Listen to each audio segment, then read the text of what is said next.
Okay, so Ben, can you tell me about any project that you're involved in at the moment? Well, I have a few things going on, which I'm actually very blessed to still be working at this time right now. I have a home studio, and I'm in the process of finishing up a couple projects, a couple different albums. One with a singer named Acacia Rain, another with an artist named Marcy Grambeau, and I got a few other things. Johanna Beekman's doing a project. And all these projects happen to be in the phase where I could just kind of finish them up on my own. 80% of an album pretty much is me sitting in front of a computer tweaking. So thankfully, I had several projects that were sort of in that phase where it was just me sort of tweaking on my own. We did a lot of Zoom sessions, though. We had to get some extra cello parts for one project, a few extra vocal parts for another project. And as long as people out there have a decent home studio recording setup, which usually just entails a good laptop, an interface, and a nice microphone, then we can continue to do production. Mm. I've also been working with an artist. YouTube, I just was listening to YouTube and just kind of letting it go all along the likes and whatever the algorithm is for whatever next track it picks. And I ended up on this artist named Mock Phoenix, who used to be a pretty renowned producer in LA, and then he moved to Malta. And I was just like totally struck by his music. It had this sort of deep kind of searching quality to it with beautiful, lush production and cool chord changes and just really passionate and all this. And I kind of heard his stuff and I was like, recently I've been trying to work on some of my own material, and I've been feeling a little sort of all over the map, like, hey, I love Al Green. Let's try to write something like Al Green. Or I love Motown. Let's try to get a little Motown jam going here. But I heard Mock and I was like, wait. That's the sound that I want. That's the sound I've been looking for myself. Because I've done a lot of sort of really thick, lush productions, kind of touch of psychedelia, a lot of world elements, and he has that. But he has his lyrics are in English, which I've been trying to work on as well with my own productions. Anyway, so I reached out over Facebook and I was like, dude, I love your stuff. It's amazing. I didn't want to appear like a weirdo stalking him on Facebook, but I just, I sent him some links to some of my music. He saw that I was reasonably legit, reasonably sane, and we started a little rapport. And then a few weeks ago, I was like, hey, got any extra melodies hanging around you want to send my way? I'd love to put some production behind it. And he was like, sure. And he sent a track, and we're just about finished with that. It's called This is how you grow. This is how we grow. And yeah, we're just about to release that. I'm going to finish up this weekend, and that's going to head out into the ether. So pretty excited about that. But I've been keeping really busy. That's great. That's a class. That's a great start. Can I ask you just a few? I have my own personal questions on two of your songs, which I think are two of my. I listen to them so much. The first one is Mother's Wingspan. How did you achieve the sound on that song? And what is the main instrument that you use for the melody? Well, that whole project started as the background music for a Shiva Rea instructional CD. So she had a big part of that. She wanted something. This one album of hers was called Drops of Nectar. So it was really sort of more yin yoga thing, meditation. There's some pranayama maybe on it. And so we were just creating really just lush beds of music that didn't have any rhythm to it. And after we finished that project, and I say we because Jai Uttal was a huge part of that recording, as well as Manos, this amazing Bansuri player, plays with Deva Premal and Miten. So the production, after we finished the project with Shiva, I then took it and created an instrumental version, a music-only version to put out. And I put it out on the album Spirit of Yoga. And, I was really just trying to find just entrancing and deep and rich, heartfelt, meditative music, originally to back the Shiva Rea instruction. A lot of, in terms of the instrumentation, I just started, I early on, I took an aversion to just using stock sounds out of a synthesizer. Like some of these synthesizers or some of these soft synths now, they have amazing sounds and you can just hit a button and it'll play this incredibly lush, amazing drone. But it's not quite you know? So early on, I just started trying to devise my own textures and my own sounds. So instead of using just a keyboard pad, for instance, I would play a bunch of different guitar notes on different tracks. I'd cut out the attack and put a fade in, and then a bunch of reverb and delay on them. And I could create these pads, these kind of keyboard, droney, sustain things that were something that came from a sound that I played. So a lot of the bed is like that, is kind of this bubbling sort of these layers of just the various textures, and it doesn't sound dense when you hear it, but it's like it gives things this kind of this floaty quality. There is a synth thing I used out of a box for one of the melody parts, but then I had Manos on Bansuri flute.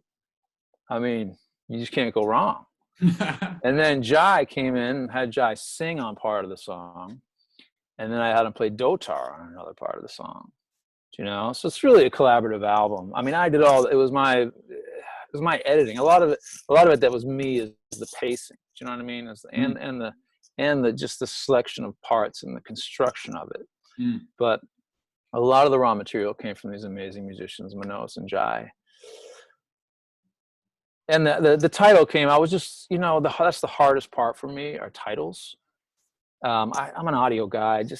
I'm not a very verbal. Unfortunately for my wife, my command of language is not that great. My expression of language is not that great.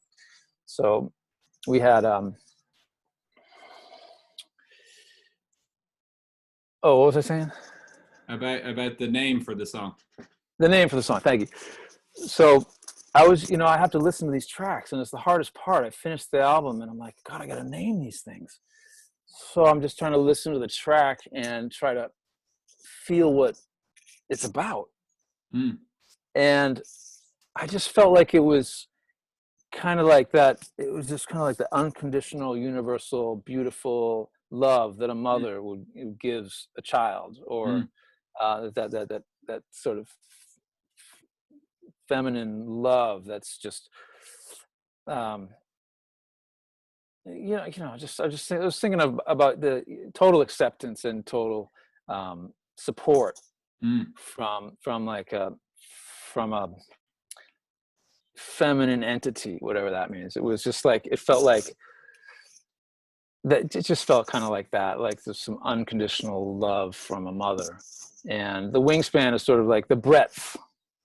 So it's really about the breadth of this beautiful, beautiful love that hopefully we all got from our mom. I remember hearing it when I heard it the first time. We're just having a little bit of a got disconnected. Technical delay. Okay. But I remember hearing it the first time, and I did feel that I think you definitely achieved the love aspect of it. I remember hearing it, and I just felt love coming from it. It was pretty incredible. Oh, good. Yeah. That's good. I'm glad that it translates. It's funny because if you ask my wife, she said that I made that album when I was depressed and stressed. That's great that imagine that you can still make something like that though in that state. It's kind of what I needed or something. Yeah. It was all medicine for me at the time. You know, it's really interesting that you don't necessarily need to be. I don't know. It's just I just try to put as much emotion into my music as possible, and hopefully that translates, and hopefully people can feel it, and it'll help them live more fully. Well, I mean, it definitely did it for me. I mean, I still remember I still listen to it, and I feel like anytime if I feel sad or if I get down about anything, if I listen to it, it definitely reminds me of that feeling, and it's wonderful. So That's great. That's yeah, great to hear. you did Thank you. So a great job. No problem. I'm just gonna start asking some of the questions, and these if you have to think about them, that's fine. That's a part of the process. So the first one is, can you remember a song that you heard for the first time when maybe when you were a child that you really remember just being like, wow, this is incredible? well, yeah, I mean, not necessarily a particular song, but I think once I heard Led Zeppelin, Okay. I was really kind of like, oh yeah, this is where it's at. This is what I want to do. Mm. And I did pursue being a rock and roll drummer for years. That's what I was aspiring to do. But the thing about Zeppelin, I mean, I came from a pretty good family. My parents are together. They're somewhat sane. They're very supportive. A little, there was some neglect and whatnot. There was, my dad was super busy. My mom, had chronic depression. So I wouldn't say I was necessarily looked after like to a great degree. So I found a way to really feel through Led Zeppelin. Mm. So, we didn't necessarily have a household that was super, we're wasps, we suffer in silence, I mean, they're sweethearts, they're great people, but that was the legacy. That's the wasp legacy. Mm. So we didn't have necessarily the super emotional and communicative rapport in the family. But then when I put on Led Zeppelin 2, I was just like, oh my God, I can feel, I can really feel something. Mm. So that was it. Yeah, I wouldn't say anything in particular, but I think it was the album Led Zeppelin 2 that did it for me. That And is started me on. Led Zeppelin started me on the path of new age music. Okay, because that's the next figure that out.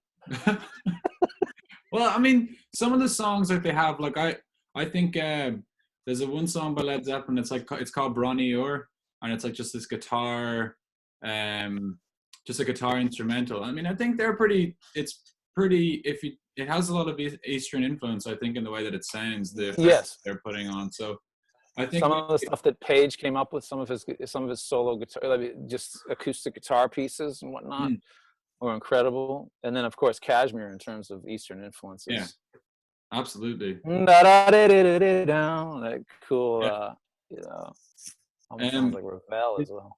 Is there you may have already answered this, and if that's okay, but is there a group? Was Led Zeppelin the first group that you really got into?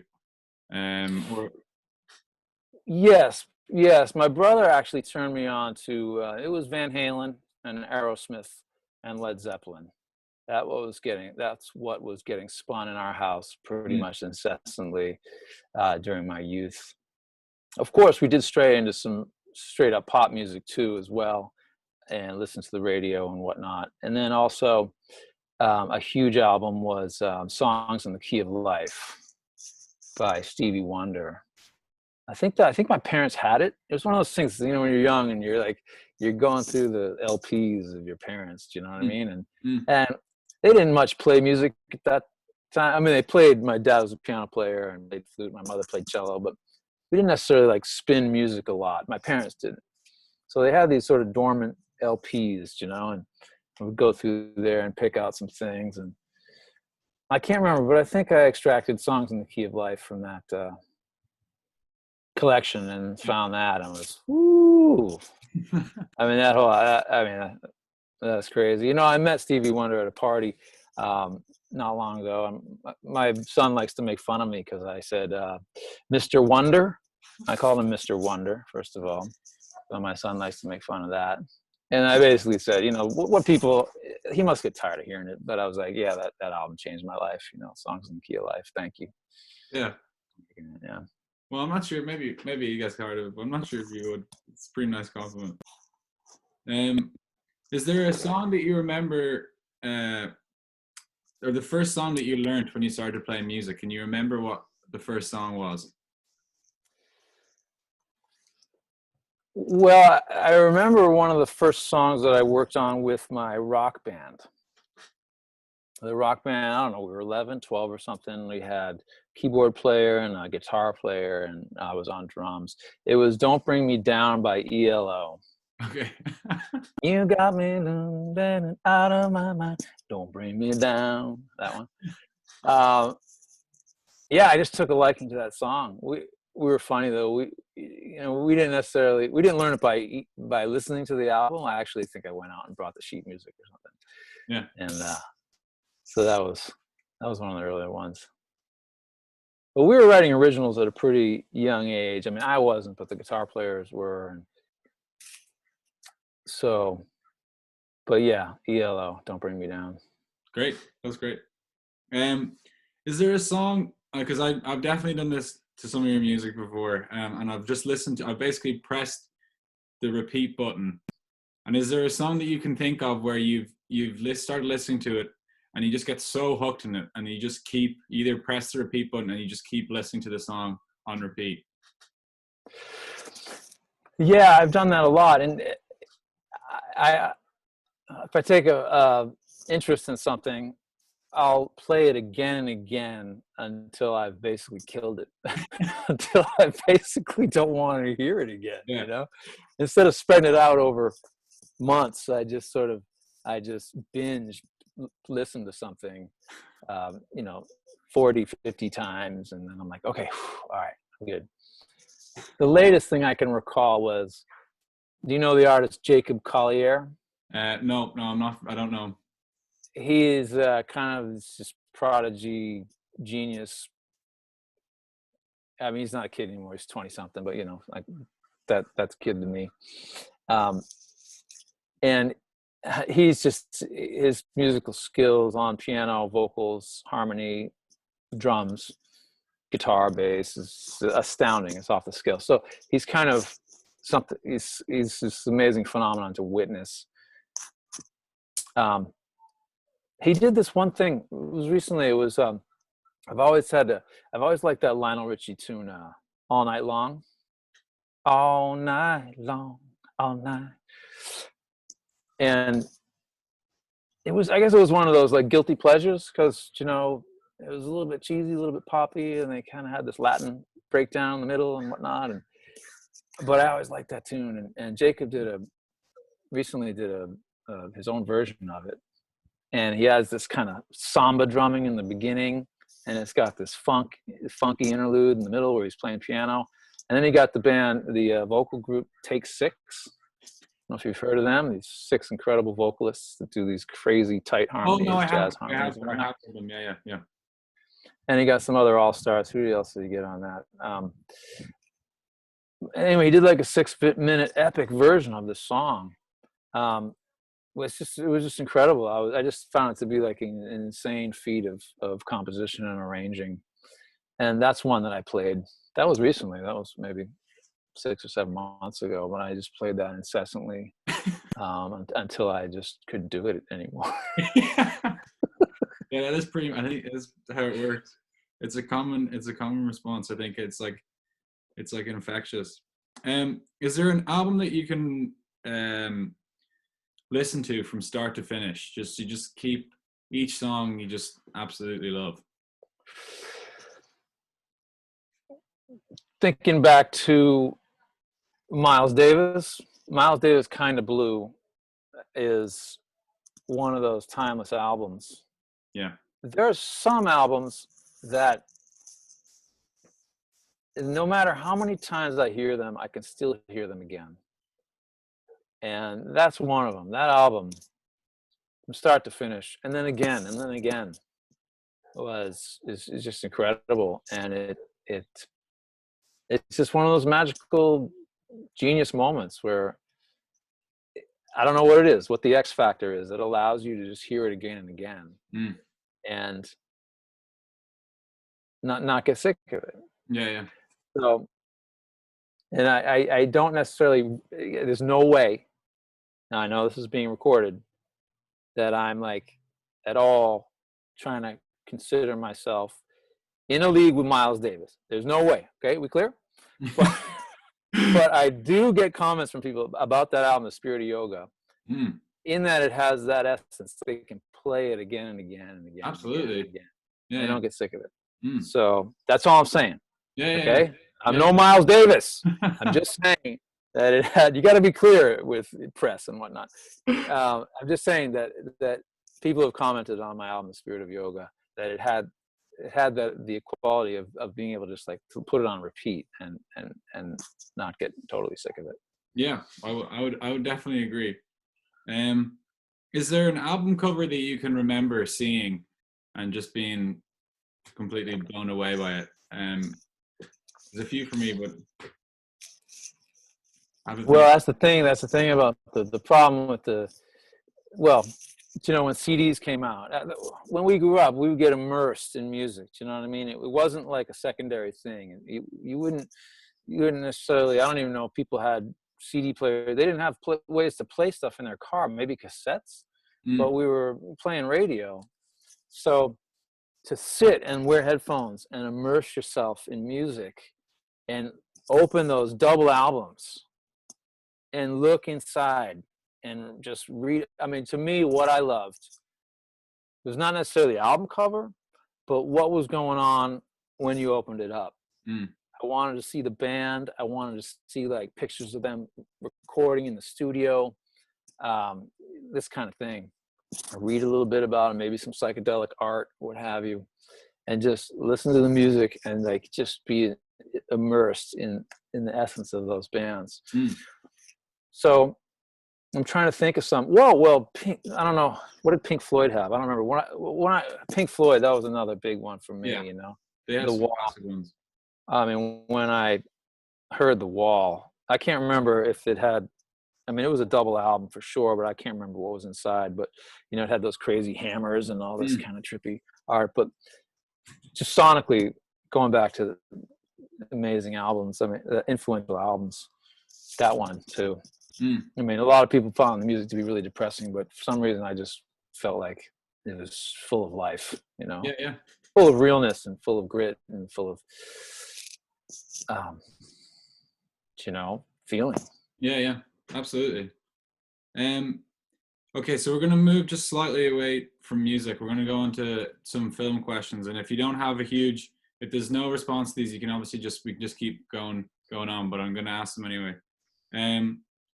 Is there a film that you like, sort of like a song, but is there a film that you can watch that you just go to when maybe you don't have any other films, you can't think of anything else, but you just go to it and you just watch it because it's comforting, or you just know the story, you know how it's going to work out? There is, yeah, but it's not necessarily about like life-changing art or anything. Yeah, it's great. The movie's called Office Space. Okay. Oh yeah. Yeah, that's great. Yeah. Hands down, my favorite movie. And you know, it's something, I don't know if it's something that I need to revisit every now and again. It's like part of what just makes me whole is to revisit off that movie Office Space. Yeah. Once a year or once every other year. It is a work of art. I consider it. It is kind of a genius thing, but it's, you know, it's goofy. You know, it's not necessarily like deep, passionate kind of film, life changing in that way. But there's something supremely comforting about that. Yeah, that's perfect. That's what I was going for. Like, it was more a film that you're emotionally attached to rather than you appreciate the cinematography of. Right.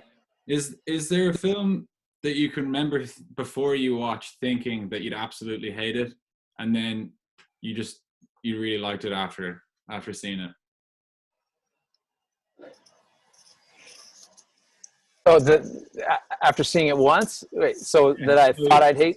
So you, let's say you're walking around and you see this film, or it's advertised, or you see the poster for it, and you just go, "Oh, that's going to be terrible," and then you watched it, and then you go, "Oh, actually, I really like this film."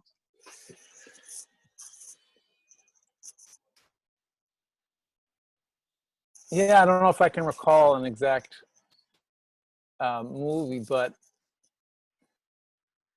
I do recall watching Dumb and Dumber. Okay. It's a Jim Carrey movie. I'm a big Yeah. Jim Carrey fan too, you know. Yeah. Um, and the first time I didn't find it that funny. Yeah. I guess I didn't expect it to be that stupid. I mean, the humor is so stupid. Yeah. Some of those, you know. And so the second time, my expectations were a lot lower, and I thought it was fantastic. Yeah. So I actually didn't quite get the humor in Dumb and Dumber the first time, because I was like, wait, that's so dumb. Even though Dumb and Dumber is in the title, Yeah. I was still like, wait, that's just too dumb. That can't be humor.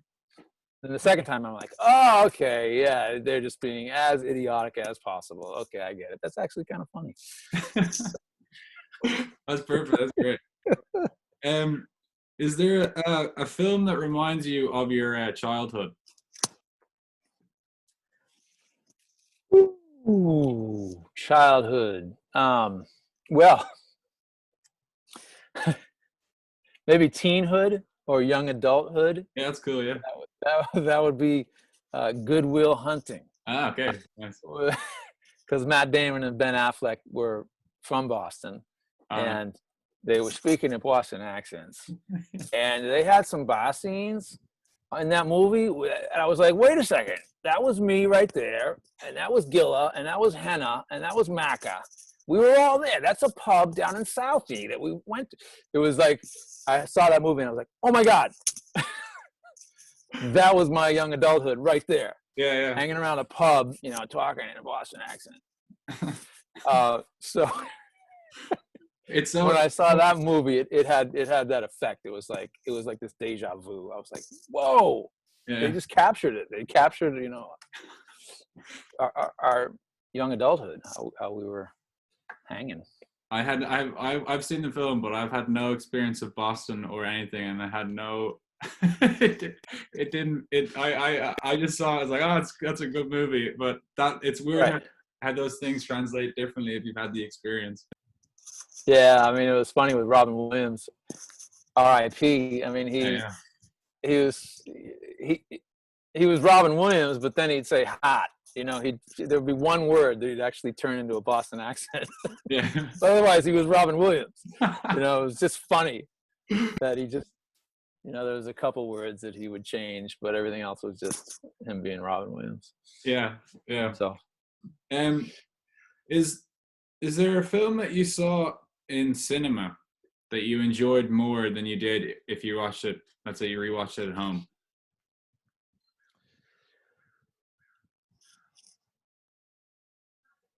well, let's see.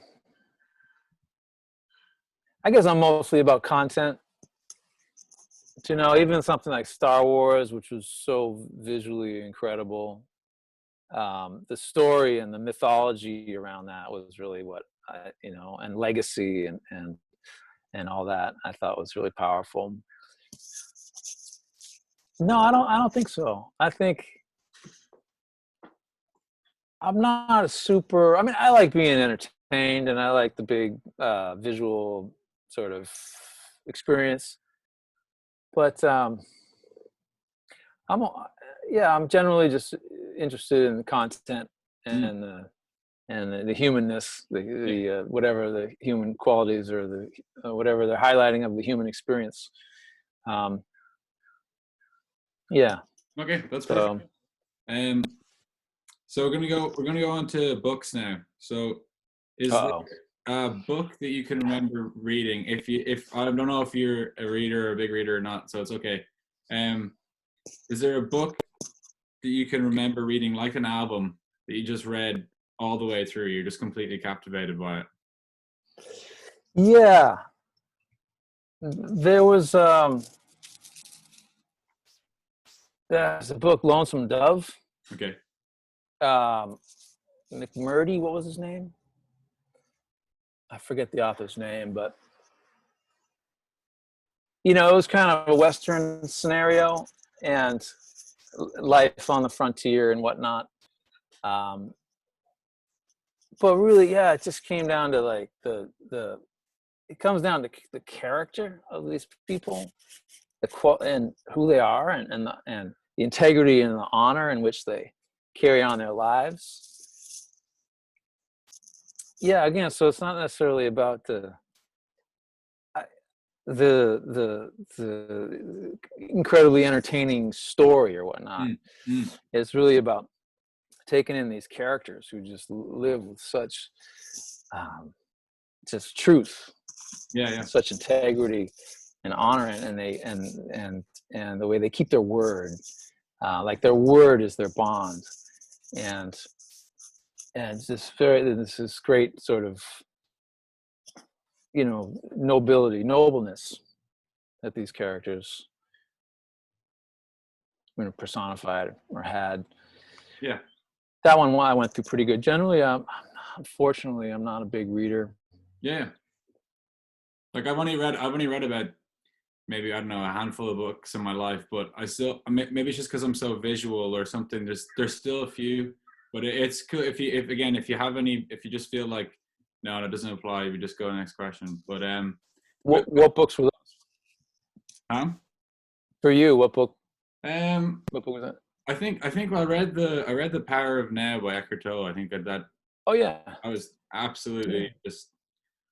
I never had anything that when I read it, I just read it. I was so involved in it. I was like, "Geez, this guy is speaking so much sense." It made sense. So. Yeah, that makes. Yeah, I have that book. I only made it to 40 or 50 pages. I should revisit it. But I'm kind of a nonfiction guy because I don't know. I just feel like life's too short to. There's plenty of incredibly fascinating historical fiction or what have you. I mean, historical nonfiction. You know what I mean? Yeah. The true stuff, the real stories. I just think like there's plenty entertaining, and you can learn a whole heck of a lot. Yeah. You know, about history and whatnot. So. Yeah. Anyway. But so this is a question that do you think there's a similar, do you think the experience of when you're captivated with an album is similar to when you're captivated with a book, or do you think there's it's a different experience?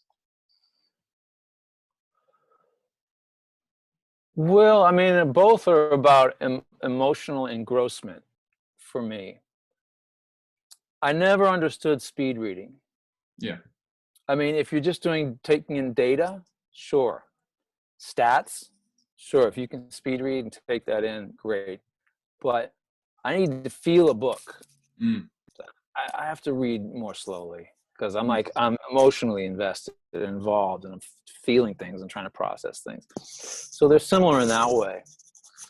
Yeah. You know, it's really about, whoa, what am I feeling right now? This is cool, or wow, that's hard, or this is blissful, or man, that's sad.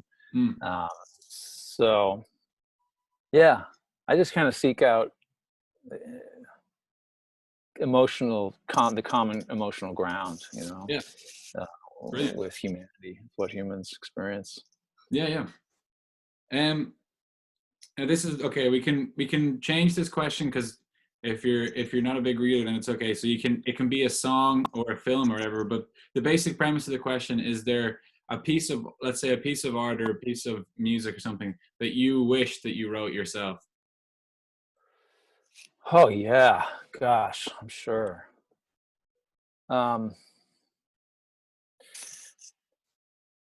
I mean, some Radiohead songs come to mind. Okay. From OK Computer, that album.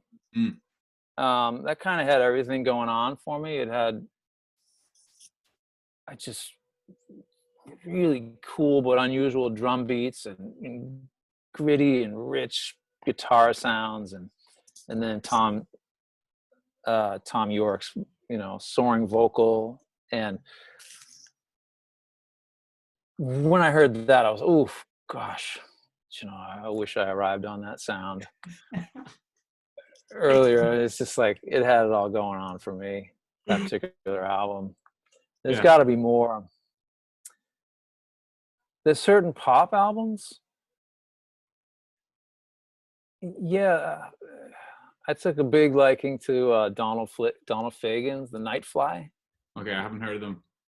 I guess he cranked this out when he was on a break from Steely Dan with Walter Oh, Becker. okay. They were Okay. on a break, and he did Nightfly, and I don't know, just kind of another perfect album. Just Mm. had great production, great drum sounds, and Fagen's grooves and cool chord changes and cool stories. He had a vibe that I was like, "Ooh, wow, Yeah, that's yeah, kind of." Because Steely Dan just kind of, to me, just kind of had it all going on, yeah. They Because were. I'm kind of a groove junkie. I love really solid grooves, and they were fastidious about grooves. That Mm. band, I mean, I hear stories of just like takes and takes and takes and takes and takes Mm. with certain, trying to get the right groove, and then, or six. They tried out six different guitar soloists for Peg, the song Mm. Peg or something like that. They were just sort of perfectionists in that way, and they had these incredible grooves, and then just like they had the hefty jazz influence on their chord changes, but you didn't feel it. You didn't feel like this is too jazzy. You didn't. It was just cool, Mm. and then Fagen's sort of quirky vocal on top of it, kind of, I guess maybe neutralized some of the jazz factor Yeah, and yeah. just made it cool, There is a And, joke I see down that they're like that they did loads of takes and then they weren't happy with it and then they went back and they do it again or they did it again. I suppose they were. back, Jack, do it again. Yeah, yeah. No, but they are great. There's an Irish program here called Reeling in the Years, and they show the decade like each year. They show footage from it and the events that happened, and it starts with their song "Reeling in the Years." But it's really weird how that has progressed now in Ireland. And if someone in Ireland hears that, they'll automatically think of that TV show. They become sort of synonymous together. Right. Is that the theme song or just the title of the It's the TV theme show? song for the program. I Um, see. Yeah. so it's pretty well known in Ireland. Yeah. So just before, By the way, are you a Damien Rice fan? no, I haven't really I haven't listened to his music a lot. Oh yeah, Damien I Rice. know him, but I haven't actually. It's not that I actually just haven't listened to his music. I'm not a. It's not that I don't like his music, but I now that you said that, I will listen to it. Yeah. Good stuff. Is there? This is kind of, I want to link it in with the album cover, but if you can even think of a book cover that you saw, is there a book cover or book art that you remember seeing or that you, even if you didn't read the book, you just thought was cool? R. Crumb comic books. Okay. That's great. I don't know if you know R. Crumb, man. He was this crazy illustrator and comic writer back in the 70s, I guess. Yeah, yeah. Really quirky characters, really urban and gritty and whatnot. Anyway, he had his artwork. He did the Keep on Truckin' bumper sticker. I don't know if you've seen that. He got the What's that? Is that the it's not the Grateful Dead one, is it? No. kind of in that vein, yeah. In that, probably in that era as well. Mm. Yeah. Anyway, I don't know why that's just the first thing that came to That's mind. brilliant. I mean, because he just, the artwork that he was doing was just like, whoa. It had it just had it was so unique. Had this just this vibe to it. It's very like eye opening. Yeah, yeah. That's fantastic. That's a great response. That's almost better than like an actual book. I think that's, I mean, like a piece of fiction or something. Is there? Now this is more in philosophy now, so we're out of the arts realm, but we will go back to it. But Okay. is there a moment in your life that you can remember just experiencing wonder? It can be anything. Experienced wonder. Yeah, yeah. Oh yeah. Oh yeah, all the time. Um, you know, certain moments with music. I mean, that's kind of one of the reasons why I'm in music. There were certain moments listening to music where I was just like, whoa. I was sort of like music can do something to you. I mean, in terms of just sort of seeing the big picture, like, Mhm. oh my God, life, man, this is incredible.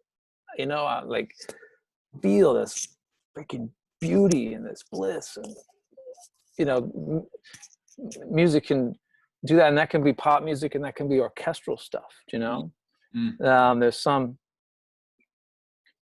some orchestral pieces where I was in you know, I was singing in a choir in college, and we do these performances with, you know, full orchestra and full choir. There was some stuff there was just like, they would just lift you off into another realm. You know, we did Carmina Burana. Mm. That was just like, some moments in there that was just so soul stirring. Did I get off the question? No, Can you reiterate the question for me? I just wanted to. I thought I had more to it's say. just about wonder. About wonder. That's about perfect. Well, yeah. Oh, yeah. In life, yeah. So through music, and then nature will bring you there for Mm. sure. You That's know, the next question. At the moment. nature coupled with you know, explorations in psychedelic substances Yeah. back in the day. Yeah. That combination. Yeah. Like the California beach and, you know, some mind altering substance was mind blowing, you Yeah. know. I'm gonna give You you know, and then the of first. course having kids, you know, having Oh kids yeah. is another great wonder. When, you know, you see these creatures for the first time, you're like, whoa. You know, the moment where you see your son, you see your child for the first time is pretty insane. Yeah. Wonder, I yeah. definitely imagine so. That was the next question was nature. So we'll that was answered. So we'll go on to the next one. So is there a piece of art, and this is like a painting, that you revisit often, you go back to, or you look at, or it stays in your mind?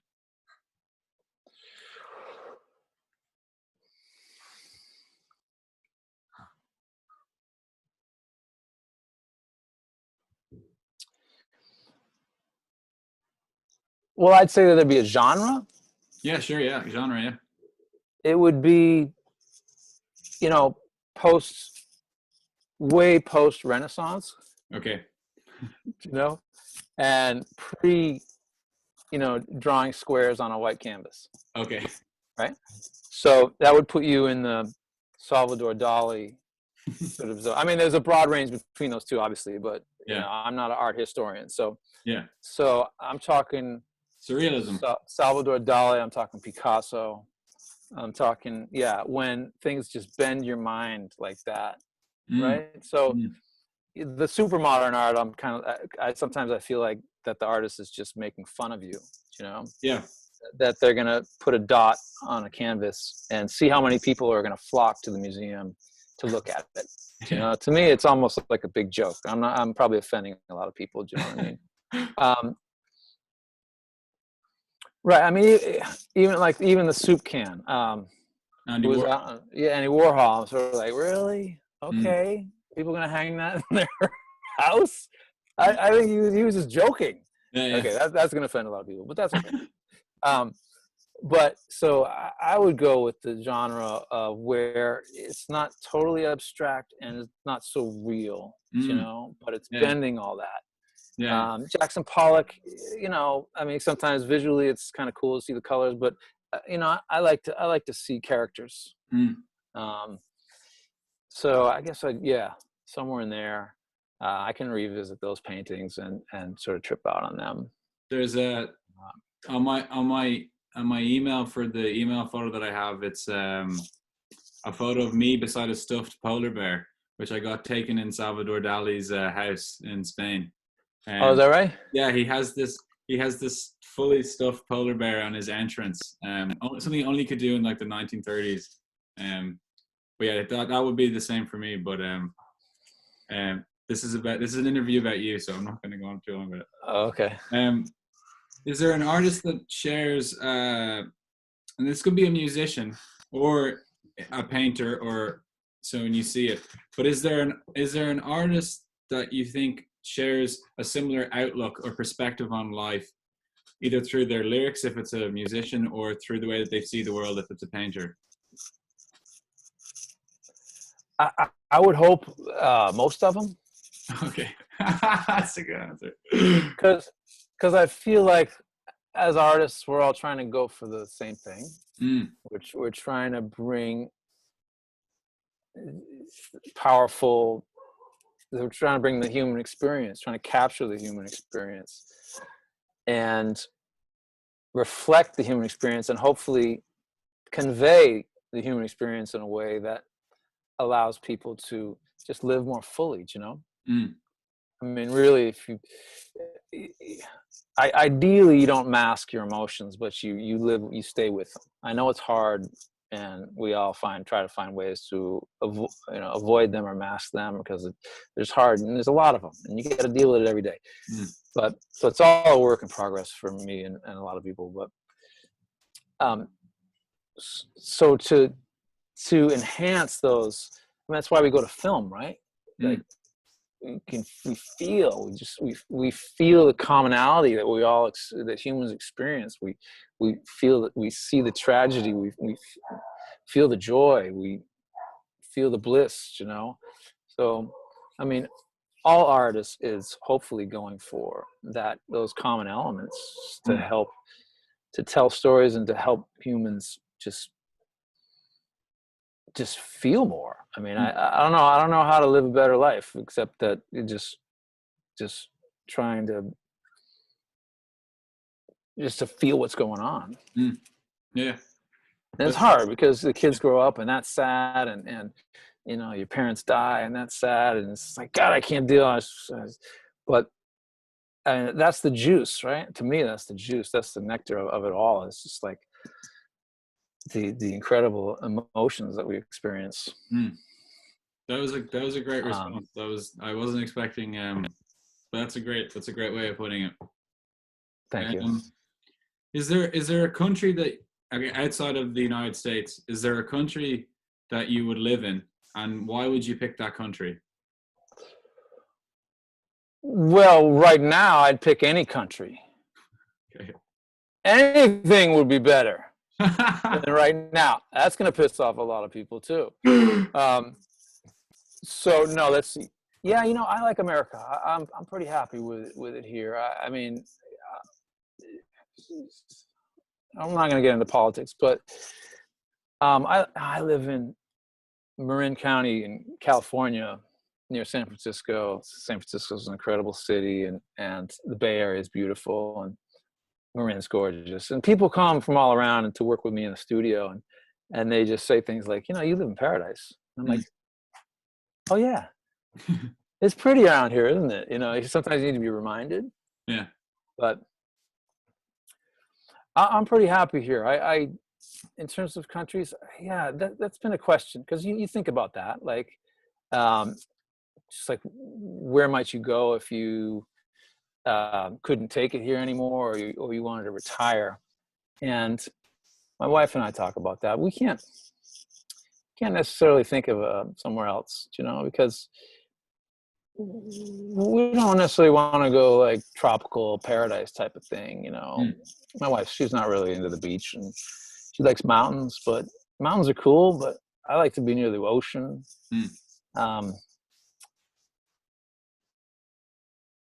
I imagine there's some parts of, yeah, I mean, I don't know. There could be parts of Southern Europe. Spain. I think Spain might be cool. I've never been there, but I just have a feeling. Yeah, it's cool. or Brazil. Parts of Brazil, I imagine, would be really cool. You know, I'd want to go to a place where I feel like, oh God, I want to offend more people. I'd want to go to a place where there's more sort of celebration. That would maybe the thing here, you know. People in the U.S., you know, there's some countries that they just, I feel like the people are super open, and they celebrate. You know, here in America, we just work hard. You know, we got pretty good lives, and we got nice places to live, and good families, and great friends, and all that. And and we have some good times. But there's some places where they don't have all that. They don't have the house and the 2 cars and whatnot. But man, they just have joie de vivre. You know, they just like, you know, they celebrate. Yeah. You know? Like Cuba, we went to Cuba for our honeymoon. I imagine parts of, you know, maybe Costa Rica. I hear good things about Costa Rica. Brazil, just the Brazilian people you meet, they're just so like, woo! You know, they love to move their bodies, and they're just very extroverted, and they love music. And so it'd probably be a place like that. It'd be more about the culture of the people. Yeah. Than the location. Yeah. So this is a similar question, but it's more about to do with the time period, because I felt this after I watched this film by Woody Allen called Midnight in Paris, and this sparked this kind of question. And it's is there a time period that you would love to be able to go back to, maybe just for like a week or a month? It reminds me of my mom asked me that question. You know, if you could go back to anywhere in time, where would you go? You know, and she was thinking something like, you know, go back to the time of Jesus or something and hang out with Jesus for a little bit and see what that was like. And I said, I'd go back and see a Led Zeppelin concert. You know, she thought maybe I'd want to go explore the Knights of the Round Table and King Arthur, you know, and whatnot. And I just wanted to go back and see John Bonham, you know, play drums. That's great. Oh, Lord. Is there a person around at the moment, or who's alive? Because the next question, they're not alive, but this question, they're alive. Who you'd love to get a chance to speak to? It's alive? Yeah, alive for this one.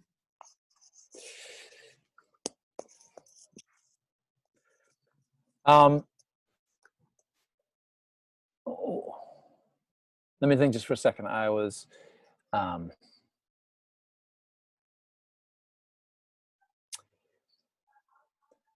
there's quite a few, actually. I just recently got a subscription to the master class. I don't know if you see that online. Yeah. And man, there's some interesting characters, fascinating people who've done amazing things. I probably want to hang out with Hans Zimmer. Yeah. I probably want to hang around with some film composers and just, you know, talk music and talk art and talk story and emotion. I'm watching his masterclass right now, and he's just a great character, and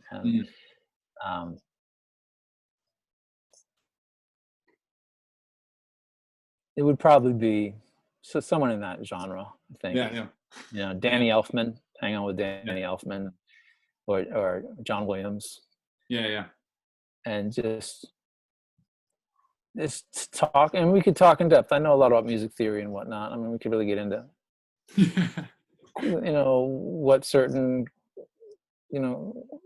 harmony, how that helps evoke certain emotions, or what kind of melodies, what kind of scales work for different things, and talk orchestration. Orchestration is a fascinating thing, like choosing which instrument you're going to use to play a certain part, and what the emotional qualities of that are.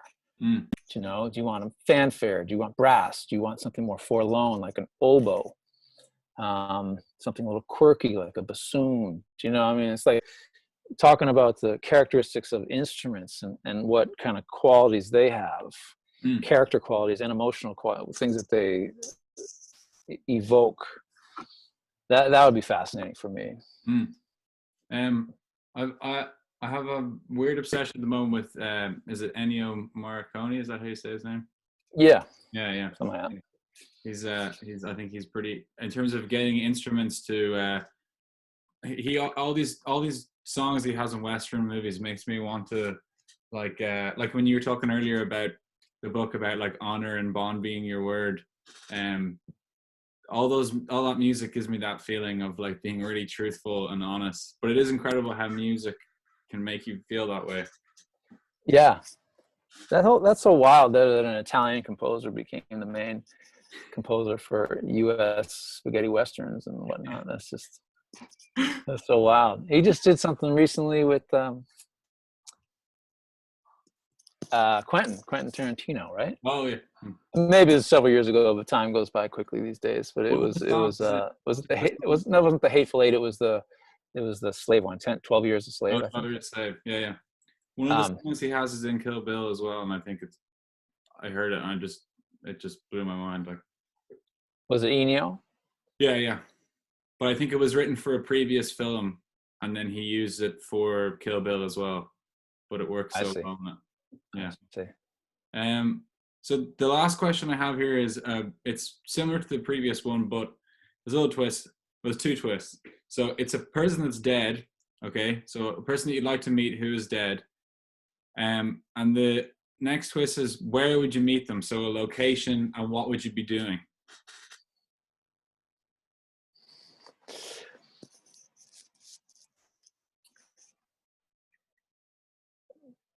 Good question. What came to mind was more of this stuff I've learned on the master class, which was this presidential historian. Her name's Doris Kearns, I believe. She takes 4 presidents and she talks about them.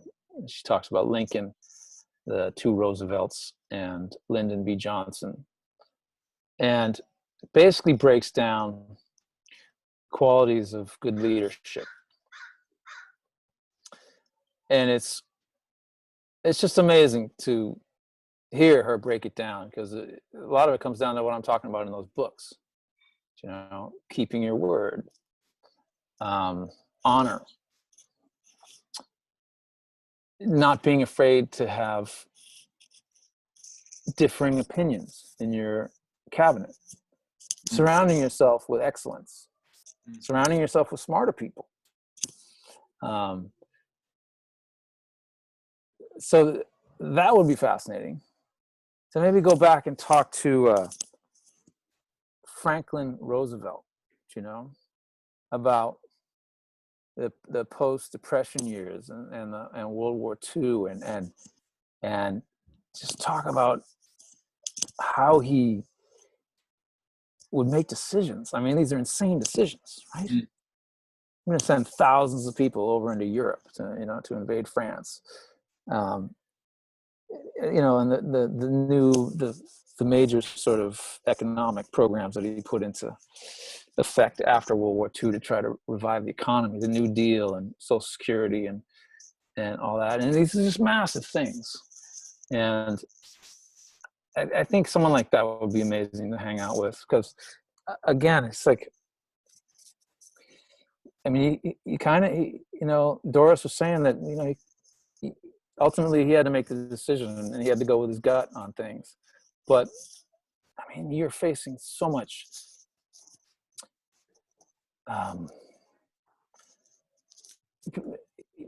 there's going to be, whatever you do, there's going to be a ton of backlash. So the people who have this, they have to make these insane decisions, like amidst, like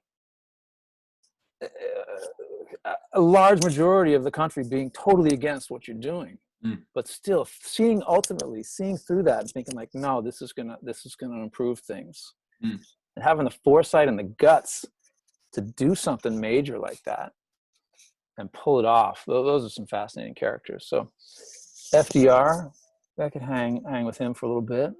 And where would we be? Shoot. I don't think it would matter. It would be all about the conversation. Would you not want to meet him in the like a garden somewhere? You see them in the old like war photos. They're the leaders hanging out with like, have like whiskeys and cigars, and they're out in these kind of like garden areas, or they're in their huge estate or something, pondering decisions. I might just hang out in the Oval Office or something. Oh yeah, just check it out. Yeah, it seems pretty good. Anyway, Okay, that's great. I'm gonna stop I'm gonna stop recording now, but that was fantastic. Thank you so much.